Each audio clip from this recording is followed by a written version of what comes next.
Good morning, good afternoon, good evening. Wherever you are, welcome. This is Unity Spiritual Center, Hilton Head Island, South Carolina. And I am Reverend Therese. I am the minister here at Unity Spiritual Center, and we welcome you this morning, this evening, whatever time it is. We're grateful that you're here. I would like for us to get centered right where we are.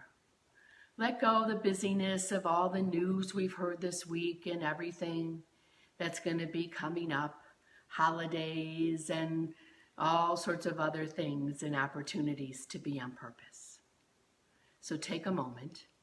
If you have a prayer request, go ahead and put it in the prayer box or in the comment, which is the prayer box as well, and I will get back to you. If you'll let us know where you're from, that would be great, and I will be in touch. So this week, I'm going to open with reading the 23rd Psalm, and it, I believe, is a prayer for living a God-centered life. And so close your outer eyes as you're comfortable as we begin in prayer. The Lord is my shepherd, I shall not want. He makes me lie down in green pastures. He leads me beside still waters. He restores my soul. He leads me in the path of righteousness for his name's sake. He prepares a table before me in the presence of my enemies.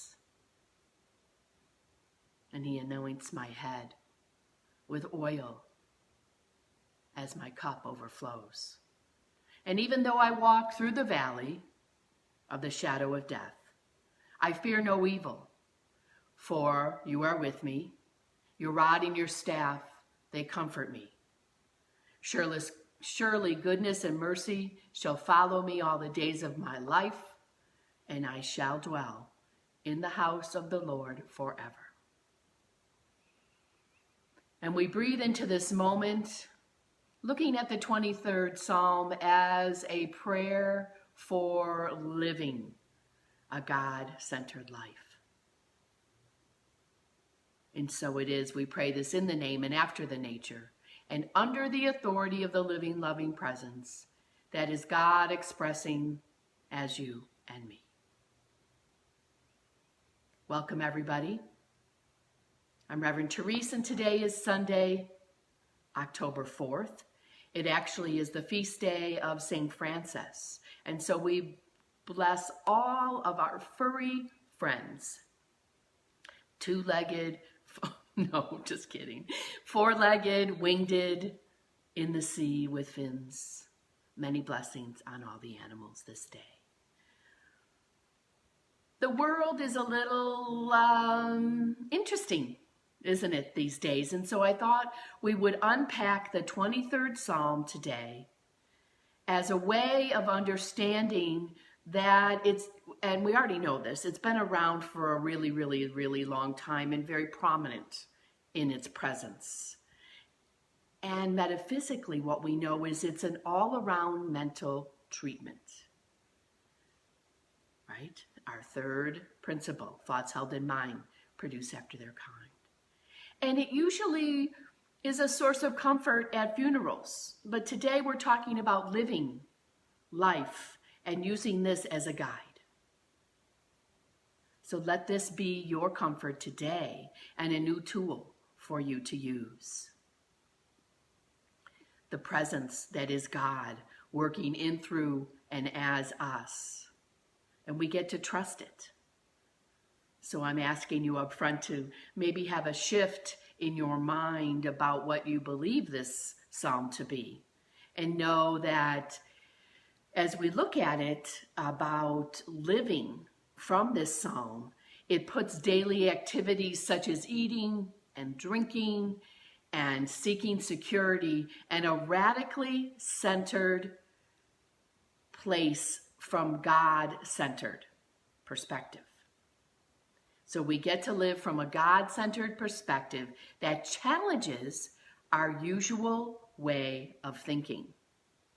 You know me, always pushing the envelope just a little bit. So let's have a new tool that allows us to challenge our thinking. And I also believe that it calls us not to simply claim individual assurance, rather also to take our place with others in the world of God. So I'm going to unpack this beautiful Psalm 23. And it starts with, "The Lord is my shepherd, I shall not want." The psalmist does not say, "The Lord wants to be my shepherd, and if I will love and promise and obey him, he will take care of my wants." Nope. The psalmist wrote, "The Lord is my shepherd." So this is a statement of changeless relationship that we often forget. We forget about it, especially in our trying moments, especially when we're listening to the news or what is going to happen over the next several months. How will we celebrate Christmas? So what I'm asking is for us to understand, the Lord is my shepherd, I shall not want. The shepherd, as we know historically and even today, is a caretaker, a protector, yes? One that guides their flock to the best and least dangerous grazing spots. So imagine a hillside. Isn't it wonderful to hold this image of our relationship with God, that all is well? Right now, each of us is being guided to the best and the highest and the most beautiful place in life, to the richest environment in which each of us gets to learn and grow. So pause for a moment. Allow yourself to go and trust that you are in the right place, right here and right now, and that unseen good is now unfolding through each and every experience. Thank you all for, as you come on, to tell us where you're at, and we'll get a note back to you. Any prayer requests, put them in the box. So get the feeling right now that you're being guided, that your unfulfilled longing is being satisfied in every way. The affirmation is, "The Lord is my shepherd, I shall not want." The Lord is my shepherd, I shall not want. And then listen. Listen for the quiet, gentle guidance that is calling you to trust, that's calling me to trust, that is leading each of us to a deep inner satisfaction. I invite you to know beyond all doubt that you are being lovingly guided through uncertain times and through territory that, like COVID, is unknown to us. Yes? Nothing is unknown to God. Everybody breathe. God is our source. The Lord is my shepherd. The second verse says, "He will make me lie down in green pastures. He leads me beside still waters, and he restores my soul." Now, we know in Unity that the Bible was written from a patriarchal standpoint, and so please know that gender is because it was written that way. The imagery presented in these two lines, "He makes me lie down in green pastures. He leads me beside still waters. He restores my soul." It's a wonderful, calming visualization. Yes? And really a great way to start a productive, meditative time. The psalmist, no doubt, arrived at this strong visual at the result of their own experience with God. All who experience God come to know the calming, soul-restoring influence of the inner light, the inner stillness, as we return to the realm of our affairs with a renewed assurance that all is well. All is in divine order.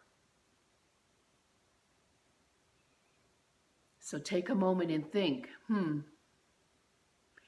have you felt overwhelmed this week, this month? Well, it's only day 4, by a condition in your life. We know we have COVID, right? And we know that there's an impending political election happening, yes? So I'm wondering, though, in your life, is there a frantic struggle to resolve whatever your issue is? Is there some care within you that is quietly gnawing away at your peace? Perhaps it's interrupting your sleep or creating a distraction in your creativity, and your production is somehow lacking. So I want you right here and right now to imagine yourself resting in the green pastures, sitting calmly and serenely beside the beautiful, still waters, feeling the restoring presence of Spirit,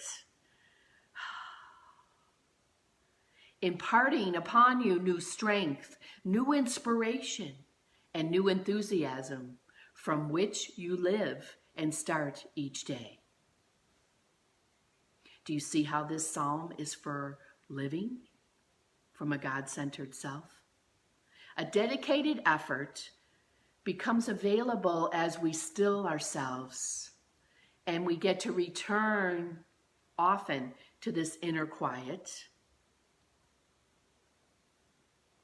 every time we choose to do so throughout the day, the whole day, and that nothing can disturb the peace and calm of your soul. Everybody breathe. Each time we choose into moving into this calm and healing place, we get to see a new light, so to speak, an energy that lifts us to a greater sense of calm, of unwavering confidence, to remember that the greater good within each of us is unfolding right here and right now. The 3rd verse of the 23rd Psalm. He leads me in paths of righteousness for his name's sake. Wonder what that means. The psalmist continues with the theme of spiritual guidance. Yes, that's why it's a living psalm. The translators of the New Revised Standard Version, which is really the Bible, that version that Unity people use, changed the phrase paths of righteousness to right paths as a clarification that I think helps us understand the idea contained in this line.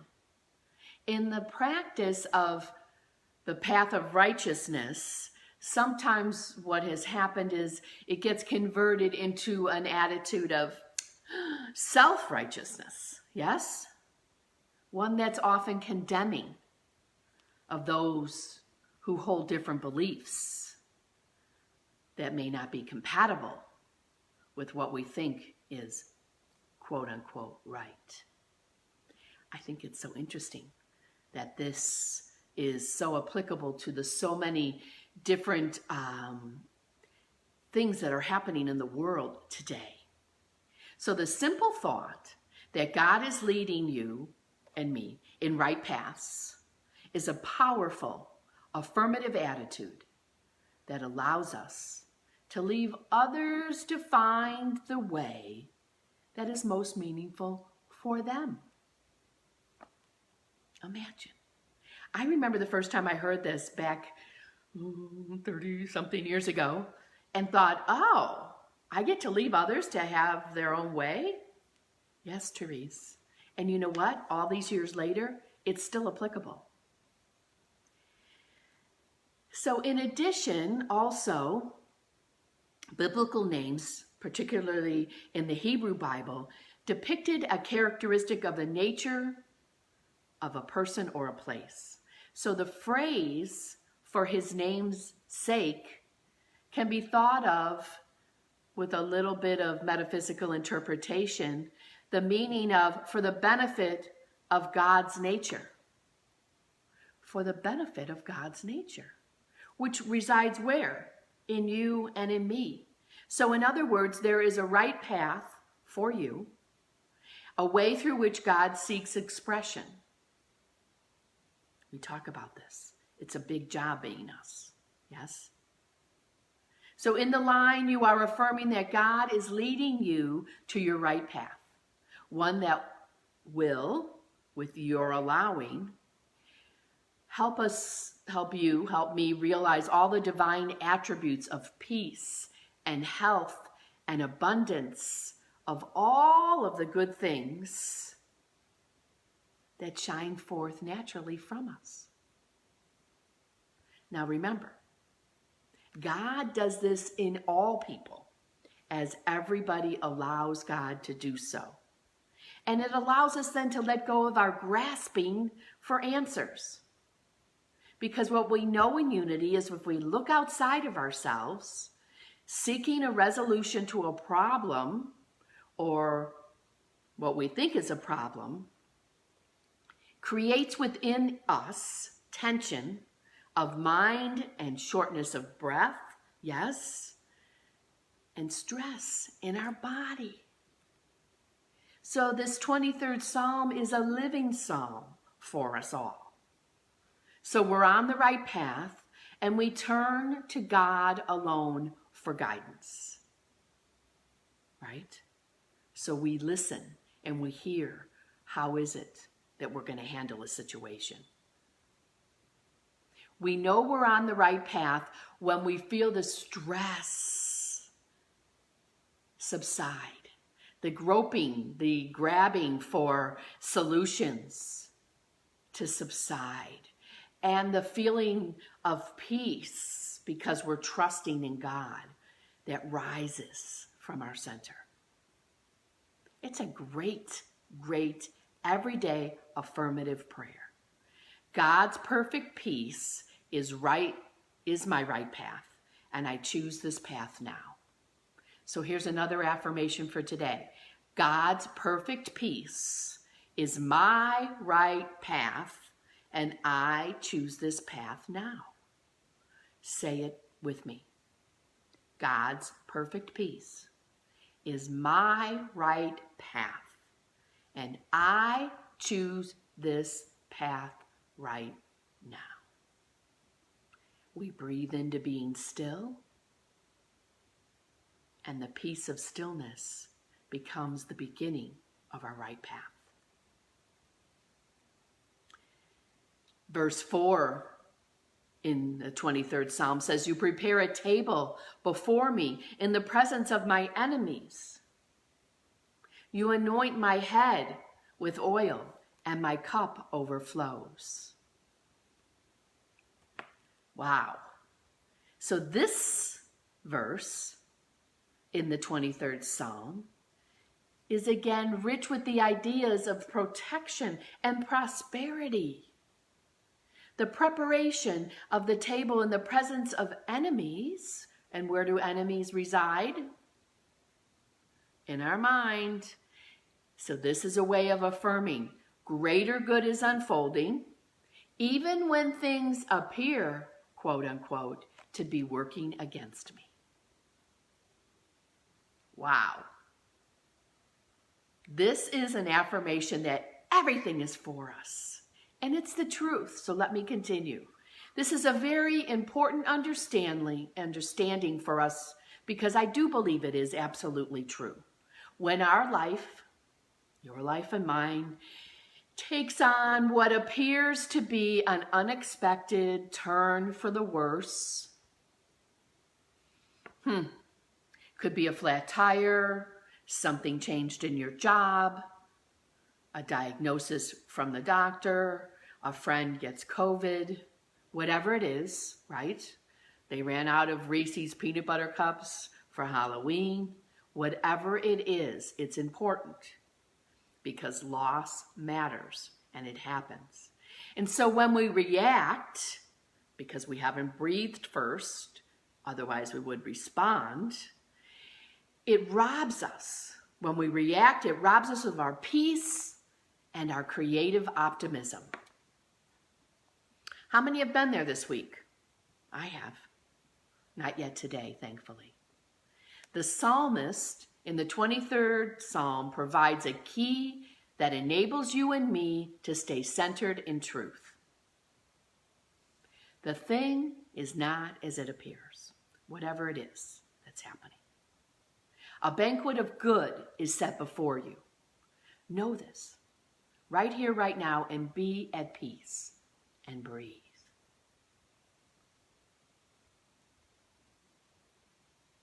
Oil symbolizes prosperity, both materially and spiritually. And the head is the symbol of wisdom and intelligence. So the image of God anointing our head with oil is a way for you and me to remember, to open our minds to the infinite divine possibilities, both spiritually and materially. And each time we breathe, when a time of stress seems to be appearing, we don't allow our minds to close. We stay open to know that the world is not falling apart.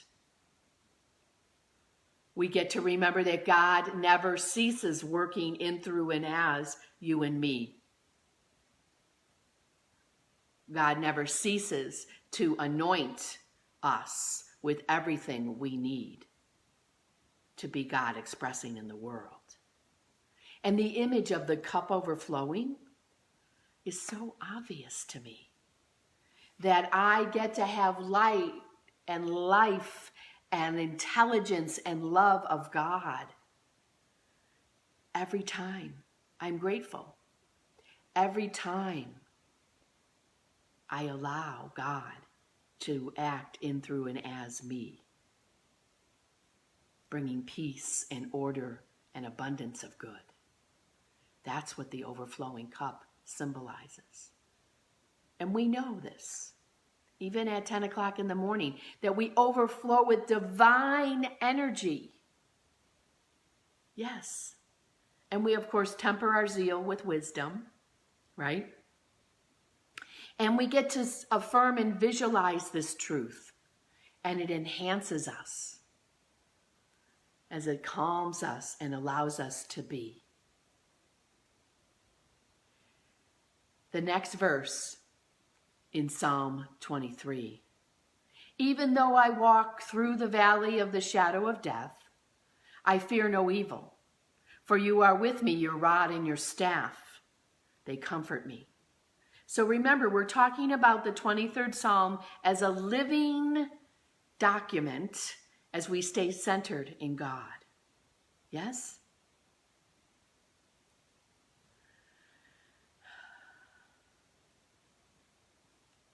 I remember when early on in studying metaphysics, when I read that the valley of the shadow of death was a reference to the shepherd who would bring his flock through a narrow valley.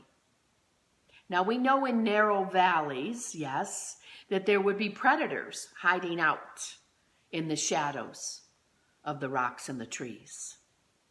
Yes, we can almost envision that with our mind. And they would use the narrow terrain that the shepherd has brought the flock into to take advantage, to launch an attack. So in this reading, The valley represents danger. Okay. Metaphysically, what a valley represents is a low moment in consciousness.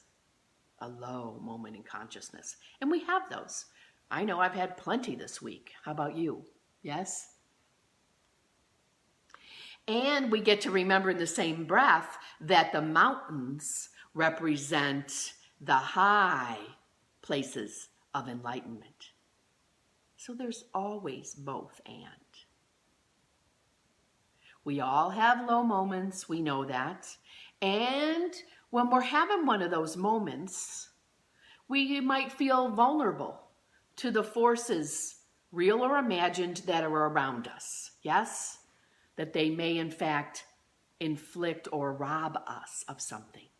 However, the psalmist says, I do not fear this negative appearance.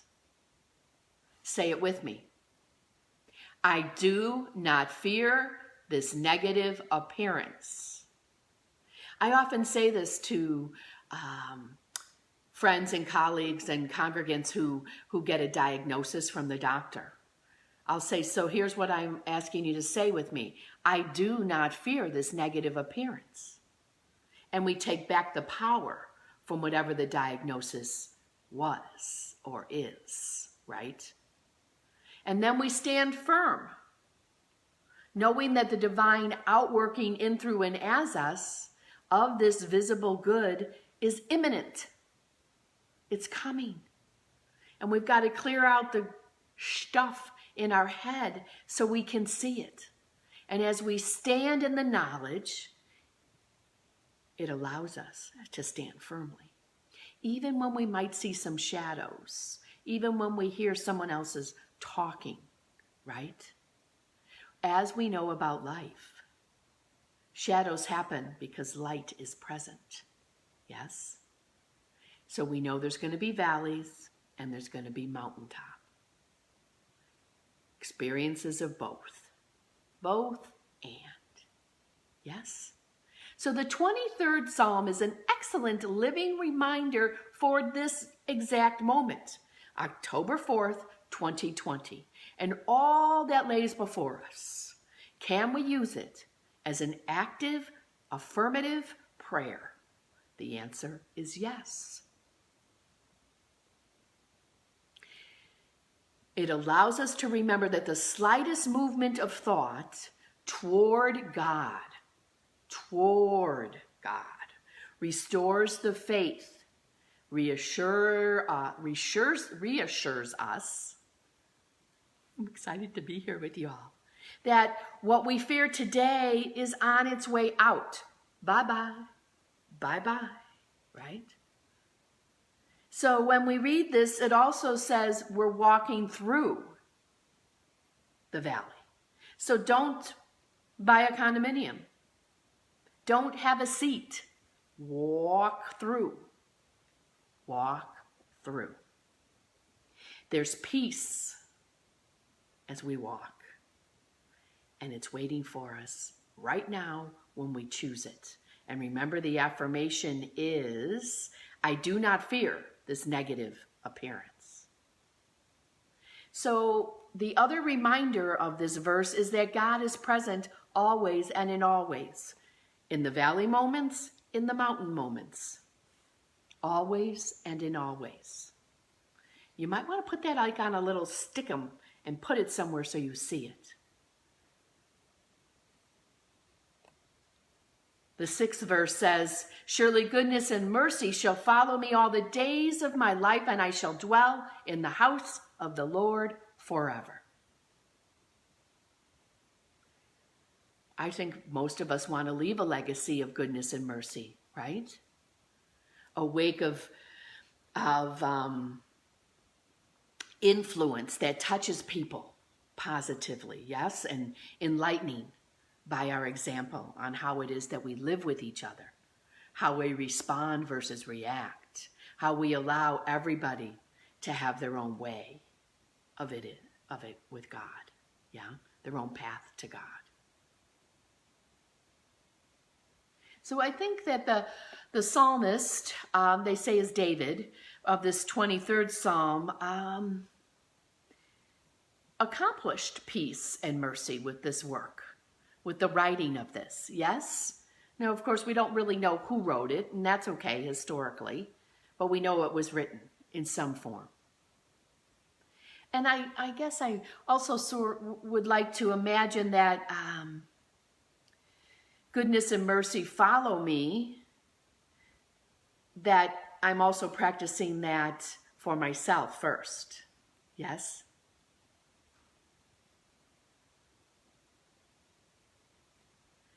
So the 23rd Psalm is an affirmative reminder of what's required of us if we want to make a positive, constructive impact on our world. And I think we all want to do that today.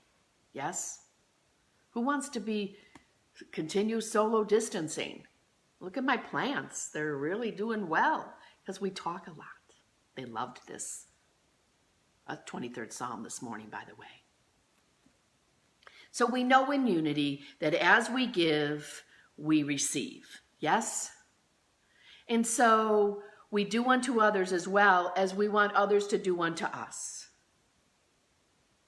It's always easy to find some way to leave anybody you meet in a better place.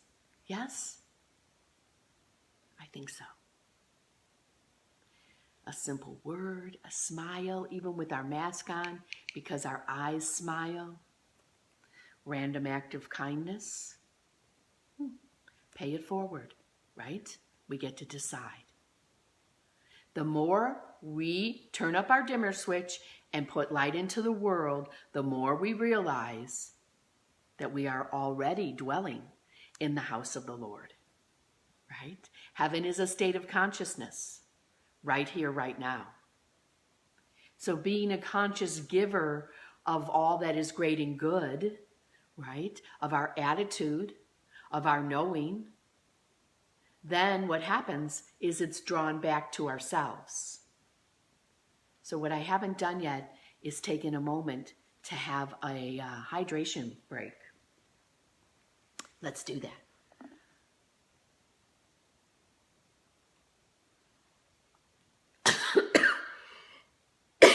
Excuse me as I choke on my hydration. Let's do it again. We stay hydrated. We stay prayed up. We choke on our water when we drink it. And we say, thank you, God, for the water. So the world becomes a brighter place. The light of you is needed in this moment. I guess practicing all morning has caught up with me, yes? So I'm asking you to make a conscious decision today to know that as you sow your seeds of kindness and goodness, they come back upon you. To see your life as full of opportunities to serve and to bless others and to be blessed in return. Let me read it again. Close your outer eyes and hear the 23rd Psalm in a different way. And if you would like the metaphysical interpretation of this, I'm going to be putting it out in our e-news. So send me your email address.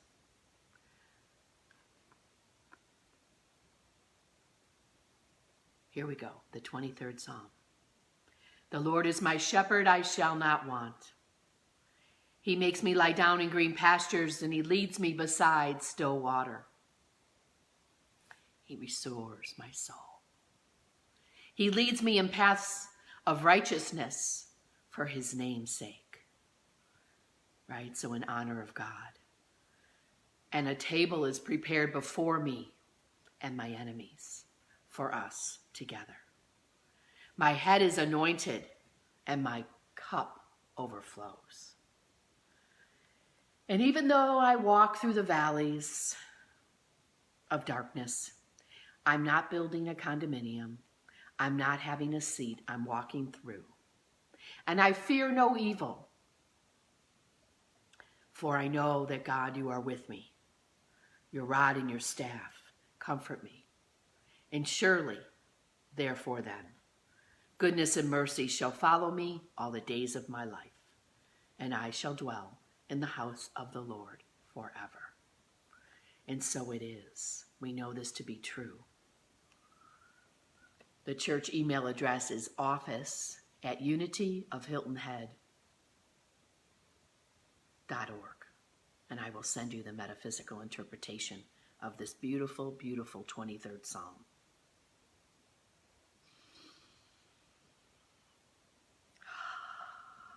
And so we breathe into this moment, grateful. I'm grateful for technology. I'm grateful for your presence. I'm grateful for the word called unity that gets out there and is spread and touches so many people. And we're grateful for your presence. And as you're so moved, on our Facebook page, you will be able to see all of our talks.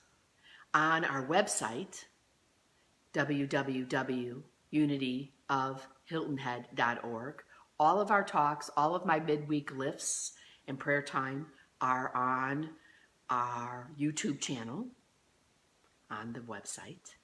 You can also use the website to use PayPal or your credit card to make a donation, a contribution that keeps Unity of Hilton Head going. We're grateful for your contributions and your practice of generosity as you trust and believe in us to do the will and the work of all that is ours to do here in this Beaufort County area and out through the internet. We are grateful.